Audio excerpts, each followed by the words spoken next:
आप एक बात बताओ, सिविक सेंस का मतलब क्या होता है? सिविक सेंस का देखो मतलब होता है social discipline and responsibility.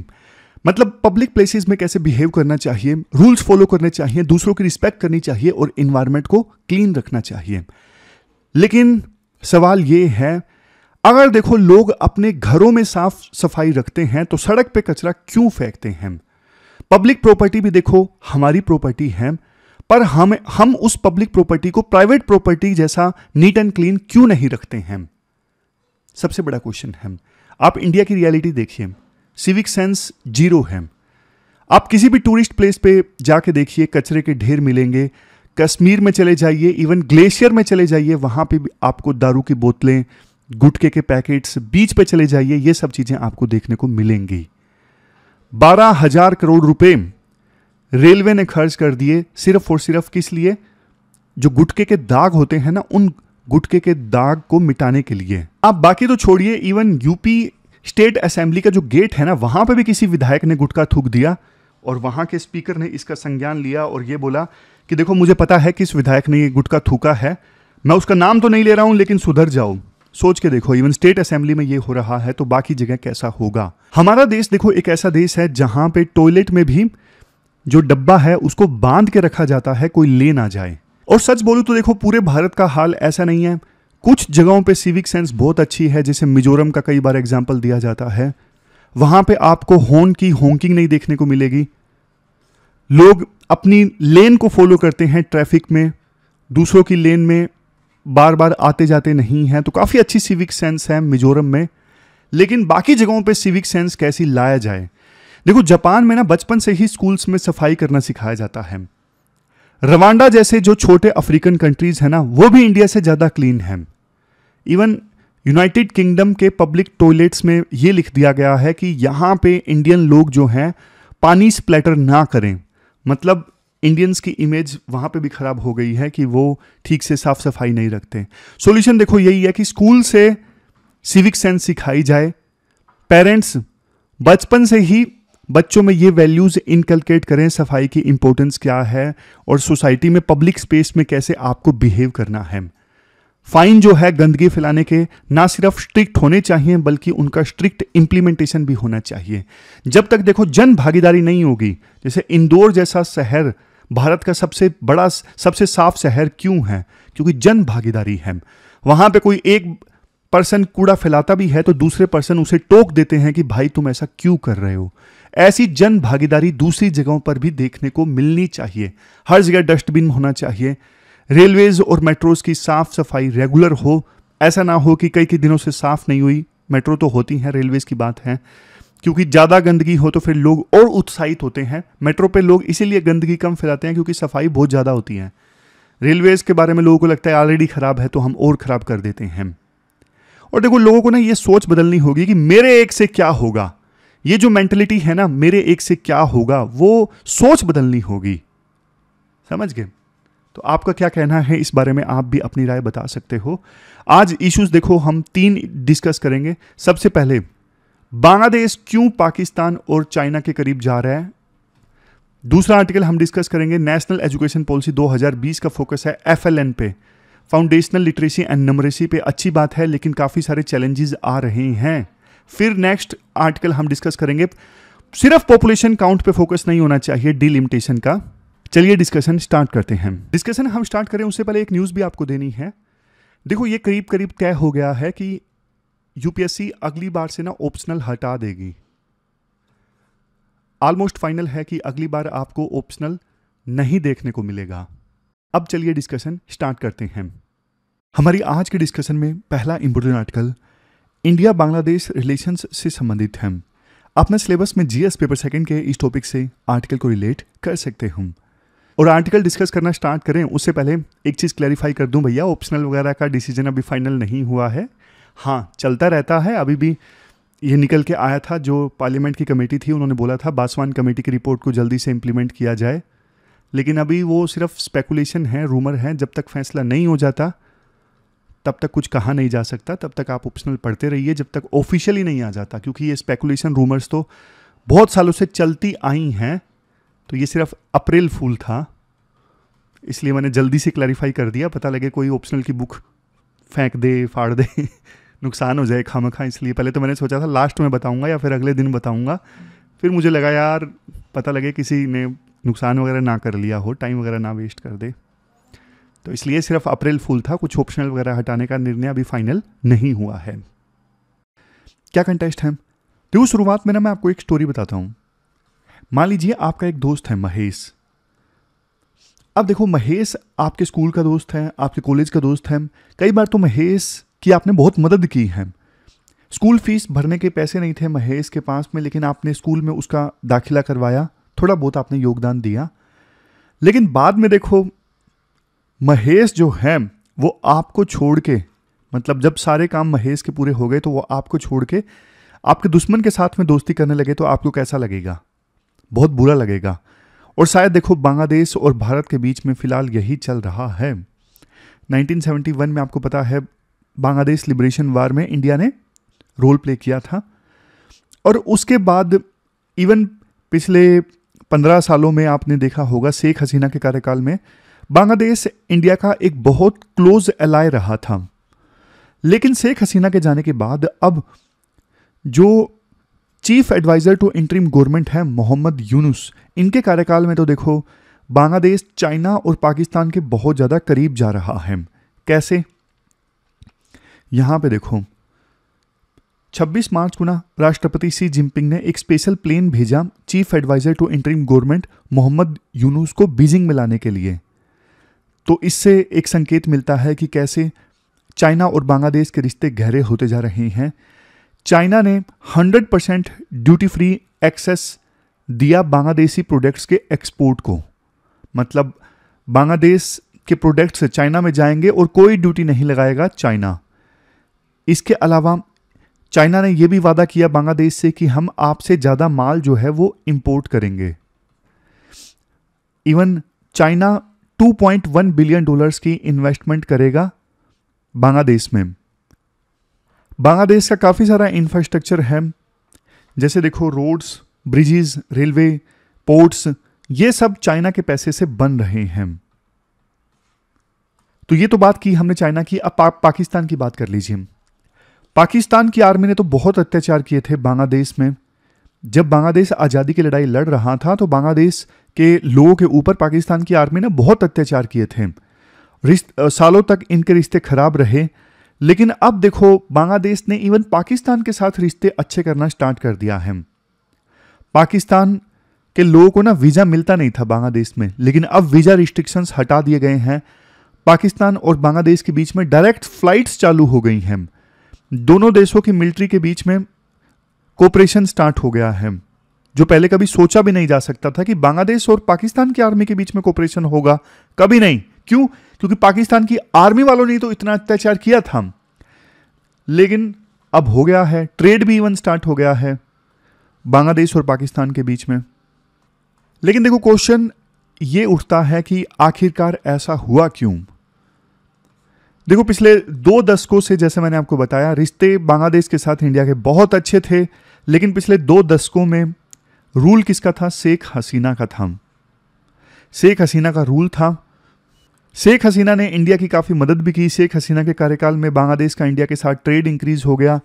Sheikh Hasina ने इंडिया को ट्रांजिशन प्रोवाइड किया, मतलब हमारे जो नॉर्थ ईस्टर्न राज्य है ना, वहाँ पे जाया जा सकता है बांग्लादेश से होते हुए, तो रास्ता प्रोवाइड किया शेख हसीना ने हमको।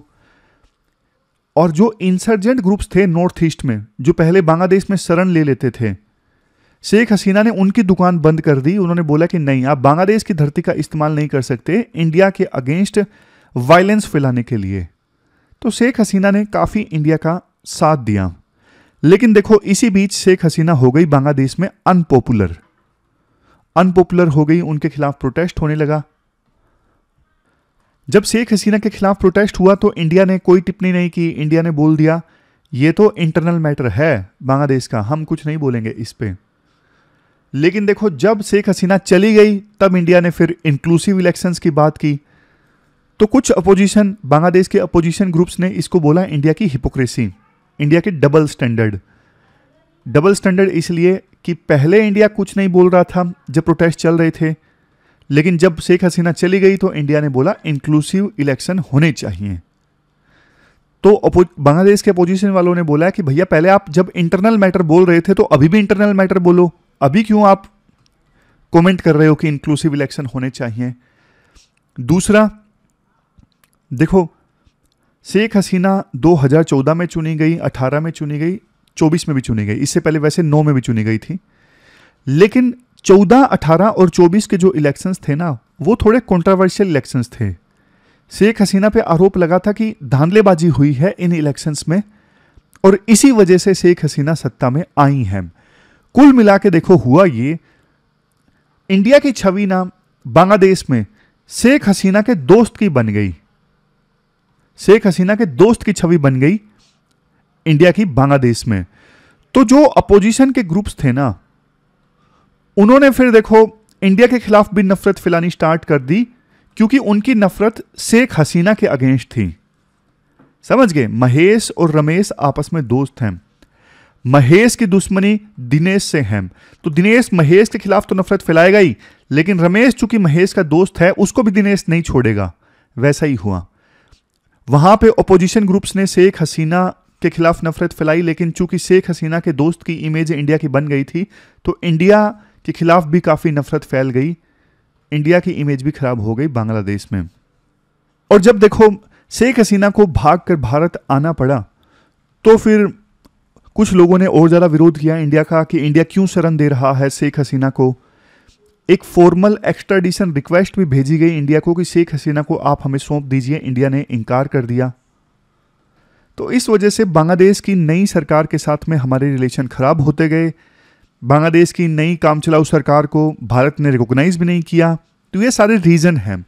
ये तो देखो हाल फिलहाल में कैसे एंटी इंडिया सेंटीमेंट्स इमर्ज होके आए, उनकी हमने बात की। वैसे छोटे छोटे और भी रीजन्स हैं, जैसे जब प्रोटेस्ट हुए थे ना बांग्लादेश में शेख हसीना को हटाने के लिए, तो उस समय इंडिया में बहुत सारे लोगों ने बोल दिया कि ये तो जमात इस्लामी, हमारी जो मीडिया है ना, उन्होंने इन प्रोटेस्ट को जमात इस्लामी से जोड़ दिया और एंटी हिंदू वायलेंस का नरेटिव भी डेपिक्ट किया।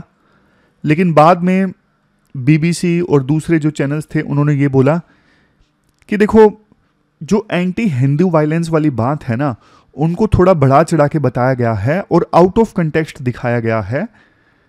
लेकिन ये जो प्रोटेस्ट था शेख हसीना को हटाया गया, मेनली पॉपुलर मूवमेंट थी जिसमें स्टूडेंट्स का बहुत बड़ा रोल था। समझ गए? तो ये छोटे छोटे और भी रीजन राइटर बोलते हैं ये तो देखो इमीडिएट रीजंस थे। वैसे लॉन्ग स्टैंडिंग काफी इश्यूज हैं इंडिया और बांग्लादेश के बीच में, जैसे तीस्ता वाटर ट्रीटी है। तीस्ता रिवर से ना बांग्लादेश को पानी मिलता है, लेकिन इंडिया से बांग्लादेश का जो एग्रीमेंट है तीस्ता रिवर को लेके अभी भी फाइनल नहीं हुआ है। बांग्लादेश की सरकार एग्री नहीं कर सकी तीस्ता रिवर एग्रीमेंट को लेके, जिसकी वजह से डिले हो रहा है।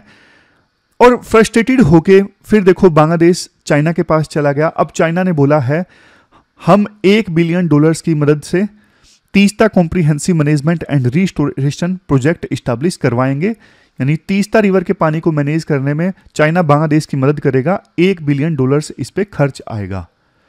तो इंडिया ने एग्रीमेंट साइन नहीं किया, बांग्लादेश चला गया चाइना के पास में।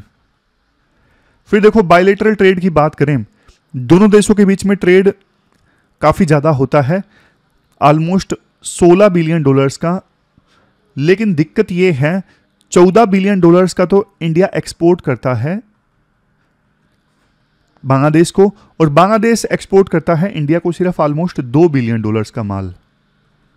तो ये भी दिक्कत है। बांग्लादेश कहता है हमारी साइड से बहुत ज़्यादा ट्रेड डेफिसिट है।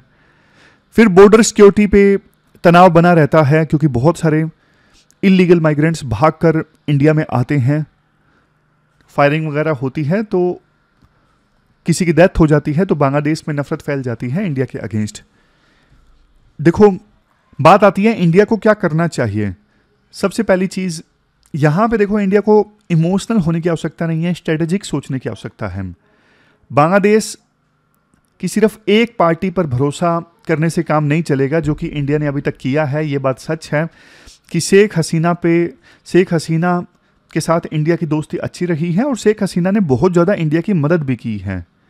लेकिन देखो, समय के हिसाब से किसी भी देश को अपनी रणनीति, अपनी स्ट्रेटजी तय करनी चाहिए अपने इंटरेस्ट को देखते हुए। फिलहाल शेख हसीना को ही वापस लाने की कोशिश करना ठीक नहीं है। फिलहाल जो सिचुएशन है बांग्लादेश में, जिसके साथ में सपोर्ट है, उसके साथ में इंडिया को एंगेज करना चाहिए अच्छे से। इवन बांग्लादेश में स्टेट टू स्टेट और पीपल टू पीपल रिलेशंस भी इंप्रूव करने चाहिए। ट्रेड और इन्वेस्टमेंट फेयर होने चाहिए ताकि बांग्लादेश का एक लेवल से ज़्यादा ट्रेड डेफिसिट ना हो, ट्रेड डेफिसिट थोड़ा कम हो उनका। तीस्ता ट्रीटी पर ईमानदारी से इंडिया को काम करना चाहिए, नहीं तो पूरा स्पेस चाइना ले जाएगा। बांग्लादेश के जो नए लीडर्स हैं ना, उनके साथ इंडिया को पॉजिटिव माइंडसेट के साथ में डिप्लोमेटिकली डील करना चाहिए। अब जैसे बिम्स्टेक है, बिम्स्टेक का समिट होगा अप्रैल 2025 में। अब प्रधानमंत्री मोदी की यूनुस के साथ मीटिंग तो नहीं होगी बिम्स्टेक के समिट के दौरान, लेकिन देखो अच्छी डिप्लोमेसी की सहायता से बांग्लादेश को एक मैसेज जरूर दिया जा सकता है इंडिया के द्वारा। तो ये पूरा आर्टिकल हमने डिस्कस किया इंडिया बांग्लादेश रिलेशंस से संबंधित। चलते हैं आगे। इसके बाद next article, national education policy 2020, policy से प्रैक्टिस तक। आप सिलेबस में जीएस पेपर सेकंड के इस टॉपिक से आर्टिकल को रिलेट कर सकते हैं। देखो, इस आर्टिकल में ना नेशनल एजुकेशन पॉलिसी 2020 के एक एस्पेक्ट पे फोकस किया गया है, एफएलएन। एफएलएन मतलब फाउंडेशनल लिटरेसी एंड न्यूमरेसी। क्या मतलब है इसका? हर बच्चा पढ़ लिख के और बेसिक कैलकुलेशन कर सके जब तक वो क्लास 2 तक पहुंचता है। ये मतलब है फाउंडेशनल लिटरेसी एंड न्यूमरेसी का। मतलब एकदम बेसिक्स जो बिना स्कूल के भी किसी भी बच्चे को आना चाहिए, ऐसी चीज कि वो पढ़ लिख के और बेसिक कैलकुलेशन कर सके। देखो, नेशनल एजुकेशन पॉलिसी 2020 में जो आई थी ना, इस पॉलिसी का एक सिंपल मकसद ये है, बचपन की जो पढ़ाई है ना वो सुधरनी चाहिए। अगर देखो शुरुआत ही स्ट्रोंग होगी तो आगे जाके लर्निंग और ज़्यादा इजी हो जाएगी। इसी वजह से एक मिशन भी लॉन्च किया गया, निपुण भारत। क्या लॉन्च किया गया? निपुण भारत। इस मिशन को लॉन्च करने का मकसद ये है, जो एफएलएन गोल्स हैं, फाउंडेशनल लिटरेसी एंड न्यूमरेसी के जो गोल्स हैं, उनको अचीव किया जा सके। ग्राउंड रियलिटी क्या है? हाल ही में रिपोर्ट आई ASER की, 2024 की रिपोर्ट आई। इस रिपोर्ट के मुताबिक 80% रूरल स्कूल्स को, यानी 15,728 रूरल स्कूल्स को सरकार ने एफएलएन इंप्लीमेंट करने का ऑर्डर दे दिया है और 75% टीचर्स ने एफएलएन पर इन पर्सन ट्रेनिंग भी ले ली है। मतलब कैसे दूसरी क्लास तक के बच्चों को पढ़ना लिखना आना चाहिए और बेसिक कैलकुलेशंस करनी आनी चाहिए। इस पर सरकार देखो काफ़ी ज़्यादा स्ट्रिक्ट है। टीचर्स को ट्रेनिंग दी गई है स्पेशल कि फाउंडेशनल लिटरेसी एंड न्यूमरेसी कैसे हासिल करनी है। 75% टीचर्स ने तो ट्रेनिंग ले भी ली है। 80% रूरल स्कूल ने सरकार के एफएलएन रोड मैप को इंप्लीमेंट करना स्टार्ट कर दिया है। सरकार ने जो भी एक्शन प्लान दिया है उसको इंप्लीमेंट करना स्टार्ट कर दिया है। लेकिन देखो, जब ग्राउंड पे इन्वेस्टिगेशन की गई ना, तो 8 राज्यों के 24 क्लासरूम का डीपली एनालिसिस किया गया। तो क्या देखा गया? राइटर ने कुछ चैलेंजेस बताते हैं। सबसे पहली चीज देखो, अवेयरनेस तो बढ़ रही है, इसमें कोई डाउट नहीं है। अब टीचर्स भी काफी ज्यादा सजग हैं एफएलएन टारगेट को अचीव करने के लिए। टीचर्स एफएलएन की इंपॉर्टेंस समझने लगे हैं। मतलब उनको इसकी इंपॉर्टेंस पता है कि दूसरी क्लास तक के बच्चों को फाउंडेशनल लिटरेसी और न्यूमरेसी उनके अंदर होनी चाहिए, तभी आगे जाके चीजें सुधरेंगी। अगर बेस कमजोर रह जाएगा तो दिक्कत हो जाएगी। और टीचर्स को इस नए फोकस से कोई इशू भी नहीं है। ऐसा नहीं कि एफएलएन पे सरकार फोकस कर रही है तो टीचर शिकायत कर रहे हैं, नहीं, बल्कि वो इसे पॉजिटिव देख रहे हैं। टीचर्स का माइंडसेट भी चेंज हो रहा है। बट देखो, टीचर्स की जो टेक्निक है ना, वो अभी परफेक्ट नहीं है एफएलएन टारगेट अचीव करने के लिए। टीचर्स के सामने भी देखो अपने चैलेंजेस हैं। चैलेंजेस देखो, स्कूल का इंफ्रास्ट्रक्चर अभी भी वीक है, कहीं जगह छोटी है, कहीं पे स्टूडेंट्स ग्राउंड पे बैठने के लिए मजबूर हैं। इवन टीचर्स को जो ट्रेनिंग दी जाती है ना एफएलएन टारगेट अचीव करने के लिए, ट्रेनिंग वर्कशॉप्स में प्रैक्टिस करने का और डिस्कशन करने का स्कोप नहीं है। उन्होंने टीचर्स ने ये शिकायत की कि जो हमें सिखाया गया ना उसको प्रैक्टिस करने का और डिस्कशन करने का स्कोप वहां पे नहीं था। टीचर्स के पास में इवन FLN टारगेट अचीव करने के लिए फ्लेक्सिबिलिटी भी नहीं है कि हाँ थोड़ा बहुत हम अपनी तरफ से ऐड कर दें, नहीं। इवन टीचर्स ने अगली शिकायत यह की कि पोस्ट ट्रेनिंग सपोर्ट हमारे पास में नहीं है। वर्कशॉप में ट्रेनिंग हासिल करके हम वापस स्कूल में आके पढ़ाने लगे इस टारगेट को अचीव करने के लिए, FLN टारगेट। लेकिन अब जब वास्तव में हम इसे इंप्लीमेंट करते हैं तो उस समय हमारे पास में कोई सपोर्ट नहीं है, कुछ हमें नई चीज पूछनी है। कुछ जगह पे देखो पोस्ट ट्रेनिंग सपोर्ट मिलता है टीचर्स को, लेकिन वो सिर्फ मांगने पर। और जो मॉनिटरिंग टीम्स है ना, यहां पे देखो रेगुलर मॉनिटरिंग टीम्स देखो FLN डेटा को तो मॉनिटर कर रही हैं, लेकिन देखो टीचिंग इंप्रूवमेंट पे वो ध्यान नहीं दे रही हैं। ये सिर्फ डेटा कलेक्शन के लिए है, मॉनिटरिंग टीम आप कह सकते हो, लेकिन टीचिंग कैसे चल रही है ट्रेनिंग हासिल करने के बाद में, उन चीजों पे ध्यान नहीं दिया जा रहा है। फिर एक और चीज बताते हैं writer, teaching learning material, teachers के लिए जो सीखने का मटेरियल होता है। टीचर्स को देखो टीचिंग लर्निंग मटेरियल दिया गया है ट्रेनिंग के बाद, बट उसका यूज कैसे किया जाए ये टीचर्स को क्लियर नहीं है। और मेनली जो ये टीचिंग लर्निंग मटेरियल है ना, टीचर्स ही इसका यूज करते हैं, स्टूडेंट्स तक तो ये पहुंच ही नहीं जा पाता, स्टूडेंट्स का एक्सेस नहीं होता इस टीचिंग लर्निंग मटेरियल के पास में। और स्टेट्स जो फंड दे रहे हैं ना टीचिंग लर्निंग मटेरियल बनाने के लिए, वहां पे टीचर्स परेशान हैं कि अगर मटेरियल टूट गया तो फिर नया कौन बनाएगा, नुकसान हो गया, तो वो सब डर भी टीचर्स के अंदर है। फिर देखो राइटर ये बोलते हैं, एक तरफ FLN पे सरकार का फोकस है, फाउंडेशनल लिटरेसी एंड न्यूमरेसी पे, लेकिन दूसरी तरफ सिलेबस वैसे का वैसा ही है, क्लास दूसरी का या पहले का जो भी सिलेबस था ना, वो सिलेबस पहले का जैसा था वैसा ही है। मतलब दोनों चीजें अब टीचर को साथ लेके चलनी है, सिलेबस भी कवर करवाना है और FLN टारगेट भी अचीव करना है।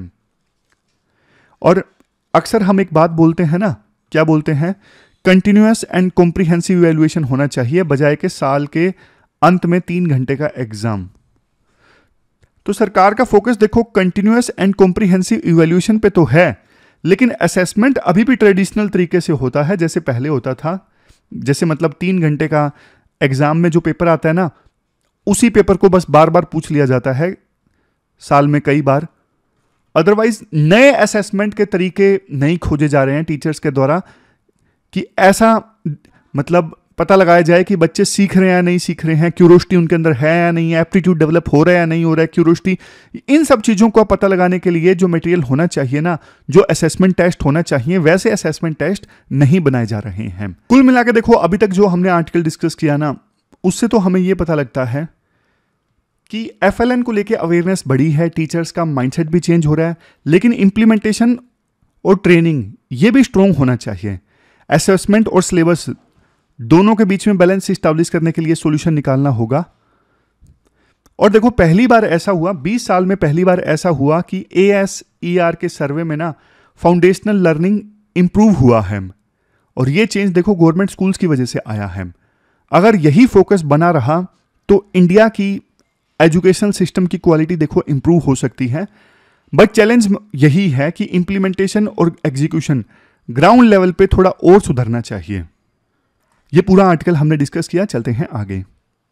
इसके बाद नेक्स्ट आर्टिकल देखो, थिंकिंग बियॉन्ड पॉपुलेशन काउंट से संबंधित है। आप सिलेबस में GS पेपर 2 के इस टॉपिक से आर्टिकल को रिलेट कर सकते हो। सबसे पहले एक क्वेश्चन मैं आपसे पूछता हूँ, डिलिमिटेशन का मतलब क्या होता है। अभी तक तो देखो हमने काफ़ी आर्टिकल्स डिस्कस कर लिए हैं डिलिमिटेशन के बारे में। तो डिलिमिटेशन का मतलब होता है सीट्स का रीडिस्ट्रीब्यूशन। और देखो ये पॉपुलेशन के मुताबिक होता है। मतलब अगर किसी स्टेट की पॉपुलेशन बढ़ती है तो वहाँ की लोकसभा और विधानसभा की सीट्स भी बढ़नी चाहिए, क्योंकि देखो पर रिप्रेजेंटेटिव यानी पर सीट जो पॉपुलेशन है ना, उसका बैलेंस भी इस्टेब्लिश करना जरूरी है। मतलब ऐसा नहीं होना चाहिए कि किसी सीट में तो 25 लाख लोग हैं और किसी सीट में सिर्फ 5 लाख लोग अपने प्रतिनिधि को चुनते हैं। ऐसा नहीं होना चाहिए, एक बैलेंस होना चाहिए। इसी वजह से ये जो डिलिमिटेशन है वो होता है। पहली बार डिलिमिटेशन कब हुआ था? पहली बार डिलिमिटेशन हुआ था 1951 में। उसके बाद देखो हर सेंसस के बाद ये होता रहा, लेकिन जब 1971 आया ना, 1971 के सेंसस के बाद सीट्स जो थी ना फ्रीज कर दी गई, क्योंकि पॉपुलेशन उस समय काफ़ी तेज़ी से बढ़ रही थी। तो हमारे उस समय के जो लीडर्स थे उनको लगा यार हर सेंसस के बाद में सीट्स बढ़ानी पड़ेंगी लोकसभा की, फॉर एग्जांपल, तो ऐसे तो लोकसभा की सीट्स बहुत ज़्यादा हो जाएंगी। तो उस समय ये डिसाइड हुआ कि 1971 के सेंसस के आधार पे फिलहाल के लिए ना 25 सालों के लिए सीट्स को फ्रीज कर देते हैं 2001 तक। फिर 2001 में इसे फर्दर एक्सटेंड कर दिया गया कि और 25 सालों तक इसे एक्सटेंड कर देते हैं, 1971 के सेंसस के आधार पे ही सीट्स फ्रीज कर देते हैं। लेकिन अब देखो, अब आ गया 2026, या तो फर्दर फ्रीज को एक्सटेंड किया जाए। अगर फर्दर फ्रीज को एक्सटेंड ना किया गया तो फिर देखो 2026 के बाद जो भी फ्रेश सेंसस होगा ना, उसके आधार पे सीट्स फिर से बढ़ेंगी और उसी को लेके विवाद है। विवाद देखो ये है, जैसे 1951 में 7.3 लाख लोग पर एमपी थे, 1971 में ये संख्या 10 लाख पर एमपी हो गई, उसके बाद तो फ्रीज लग गया। अब 2026 में जब ये फ्रीज हटेगा तो 20 लाख पर एमपी ये संख्या हो जाएगी, और अनुमान ये है लोकसभा की सीट्स 543 से बढ़ के 753 हो जाएंगी। लेकिन देखो साउथ इंडिया के राज्यों का, फॉर एग्जांपल तमिलनाडु का, केरला का, कर्नाटक का, ये कहना है हमने पॉपुलेशन कंट्रोल पे फोकस किया है तो हमारी पॉपुलेशन ग्रोथ स्लो हो गई है, जबकि नॉर्थ इंडिया के राज्यों की जैसे यूपी की, बिहार की, एमपी की पॉपुलेशन तेजी से बढ़ी है। तो अगर सिर्फ पॉपुलेशन के क्राइटेरिया को ध्यान में रखा जाएगा तो देखो नॉर्थ इंडिया के राज्यों की सीट्स ज़्यादा बढ़ेंगी और हमारे राज्यों की जो सीट्स हैं वो कम बढ़ेंगी या नहीं बढ़ेंगी, जो भी हैं। तो मतलब प्रोपोर्शन देखें, परसेंटेज देखें, भाई इंडिया की टोटल सीट्स में साउथ इंडिया के राज्यों की सीट्स कितनी है, वो परसेंटेज कम हो जाएगा क्योंकि साउथ इंडिया के राज्यों की पॉपुलेशन कम हो गई है। इवन देखो फाइनेंस कमीशन, 15वां फाइनेंस कमीशन जब गठित हुआ था ना, तो उसमें फॉर्मूले में थोड़ा बदलाव किया गया था। पहले ना स्टेट्स को फंड देते वक्त ये देखा जाता था 1971 के सेंसस के हिसाब से कौन से राज्य की पॉपुलेशन कितनी है, बट 15वें फाइनेंस कमीशन ने फॉर्मूले में थोड़े बदलाव किया। 15वें फाइनेंस कमीशन ने 2011 के सेंसस का डेटा भी देखना स्टार्ट कर दिया। तो इससे साउथ इंडिया के राज्यों को नुकसान हुआ, उन्होंने विरोध किया। उन्होंने फाइनेंस कमीशन को बोला कि देखो 2011 के सेंसस के आधार पे तो हमारी पॉपुलेशन कम हो गई है, तो हमें तो नुकसान होगा। तो 15वें फाइनेंस कमीशन ने एक और चीज़ कर दी थी, उन्होंने ये बोला ना सिर्फ 2011 के सेंसस का डेटा देखा जाएगा बल्कि डेमोग्राफिक परफॉर्मेंस भी देखा जाएगा। मतलब किस राज्य में डेवलपमेंट कितनी आई है, कहाँ पे ह्यूमन डेवलपमेंट के जो पैरामीटर्स हैं वो अच्छा परफॉर्म कर रहे हैं, कहाँ पे गवर्नेंस अच्छी है। तो इन मामलों में साउथ इंडिया के राज्य ज़्यादा आगे निकलेंगे, तो उनको जो नुकसान होगा 2011 के सेंसस के कंसीडर करने का वो पूरा हो जाएगा, क्योंकि डेमोग्राफिक परफॉर्मेंस भी देखी जाएगी, डेवलपमेंट, गवर्नेंस, ये सब भी देखा जाएगा। ऐसा प्रोविजन 15वें फाइनेंस कमीशन ने किया था। इसके बाद राइटर बोलते हैं इवन देखो डीलिमिटेशन में भी ना सिर्फ पॉपुलेशन नहीं देखी जानी चाहिए। जैसे 15वें फाइनेंस कमीशन ने सिर्फ 2011 के सेंसस के डेटा को कंसीडर नहीं किया था, डेमोग्राफिक परफॉर्मेंस का पैरामीटर भी कंसीडर किया था, उसी प्रकार से डीलिमिटेशन को सिर्फ पॉपुलेशन काउंट नहीं देखना चाहिए, क्योंकि इससे नुकसान होगा साउथ इंडिया के राज्यों को। डेंसिटी फैक्टर भी एक पैरामीटर है, मतलब जिस स्टेट में ज़्यादा लोग एक छोटी जगह में रहते हैं उनको ज़्यादा सीट्स मिले, ये फैक्टर कंसीडर किया जा सकता है। मतलब सिर्फ पॉपुलेशन काउंट नहीं, डेंसिटी फैक्टर भी। फिर दूसरा, जैसे नॉर्थ ईस्ट में एक मॉडल है, नॉर्थ ईस्ट के राज्यों की ना पॉपुलेशन बहुत कम है, वहां पे पर एमपी पॉपुलेशन बहुत कम मिलेगी, लेकिन फिर भी उनको रिप्रेजेंटेशन देने के लिए उनको सीट्स दी गई हैं। तो उसी प्रकार से देखो यही मॉडल साउथ इंडिया के राज्यों के साथ भी फॉलो किया जा सकता है, वहां पे पर एमपी कम पॉपुलेशन का प्रोविजन हो एज कंपेरिजन टू नॉर्थ। फिर है पर कैपिटा मिस इंटरप्रिटेशन। हर जगह देखो पर कैपिटा मेजर यूज करना कई बार ना मिसलीडिंग हो सकता है। आप गवर्नेंस की क्वालिटी ये सब भी देखो, तो पॉसिबल सॉल्यूशन देखो यही है, सीट्स का रीडिस्ट्रीब्यूशन ना थोड़ा स्मार्टली हो, डेवलपमेंट और गवर्नेंस को भी कंसीडर किया जाए, डेंसिटी बेस्ड रिप्रेजेंटेशन इसको भी तवज्जो दी जाए, वेटेज दी जाए, मतलब हायर डेंसिटी मतलब ज़्यादा रिप्रेजेंटेशन, और ग्रेजुअल चेंज होना चाहिए। एकदम से आप चेंज मत लेके आओ सीट्स वगैरह में, थोड़ा स्लो चेंज होना चाहिए। अगर सडन शिफ्ट होगा तो फेडरल बैलेंस जो है वो बिगड़ जाएगा, फेडरलिज्म डिसरप्ट हो जाएगा। और सबसे लास्ट में, साउथ इंडिया के राज्यों ने जो अच्छा परफॉर्म किया है पॉपुलेशन को कंट्रोल करने में, डेवलपमेंट लाने में, इसके लिए उनको पनिश नहीं किया जाना चाहिए। तो ये पूरा आर्टिकल हमने डिस्कस किया। चलते हैं आगे, लास्ट में देख लेते हैं कौन कौन से आर्टिकल्स आज हमने डिस्कस किए। हमने बांग्लादेश का आर्टिकल डिस्कस किया, किस प्रकार से बांग्लादेश के रिलेशंस चाइना के साथ में और पाकिस्तान के साथ में इम्प्रूव हो रहे हैं, बट इंडिया के साथ ख़राब हो रहे हैं। जिसके रीज़न सबसे बड़ा तो देखो यही है कि शेख हसीना के साथ हमारी दोस्ती बढ़िया थी, लेकिन शेख हसीना अनपॉपुलर हो गई बांग्लादेश में, तो उसका फ़र्क फिर इंडिया के ऊपर भी पड़ा। इंडिया को भी शेख हसीना का दोस्त मान के थोड़ा नफरत बांग्लादेश में फैला दी गई। फिर देखो कुछ ट्रेडिशनल इश्यूज भी हैं, जैसे तीस्ता रिवर एग्रीमेंट का इशू है, ट्रेड डेफिसिट बांग्लादेश की तरफ से है, बॉर्डर पे फायरिंग कई बार होती है, ये इश्यूज भी हैं। तो इंडिया को देखो इमोशनली नहीं, स्ट्रेटेजिक अप्रोच अपनानी चाहिए और डिप्लोमेसी की यहाँ पे आवश्यकता है। फिर हमने ये डीलिमिटेशन वाला आर्टिकल डिस्कस किया था। डीलिमिटेशन में देखो सिर्फ पॉपुलेशन को ना कंसीडर किया जाए, डीलिमिटेशन में दूसरे पैरामीटर्स भी कंसीडर किया जाए, जैसे पॉपुलेशन डेंसिटी। इसके अलावा नॉर्थ ईस्ट वाला मॉडल अपनाया जा सकता है साउथ इंडिया में भी, वहाँ पे कम पॉपुलेशन के पीछे एक एमपी है। इसके अलावा किस राज्य की कैसी परफॉर्मेंस रही है डेवलपमेंट लाने में, गवर्नेंस में, उन चीज़ों को भी देखा जाना चाहिए। साउथ इंडिया के राज्यों को अच्छी परफॉर्मेंस के लिए पनिश नहीं किया जाना चाहिए। फिर ये नेशनल एजुकेशन पॉलिसी 2020 वाला आर्टिकल था। FLN यानी फाउंडेशन लिटरेसी एंड न्यूमरेसी पे काफ़ी फोकस किया गया है।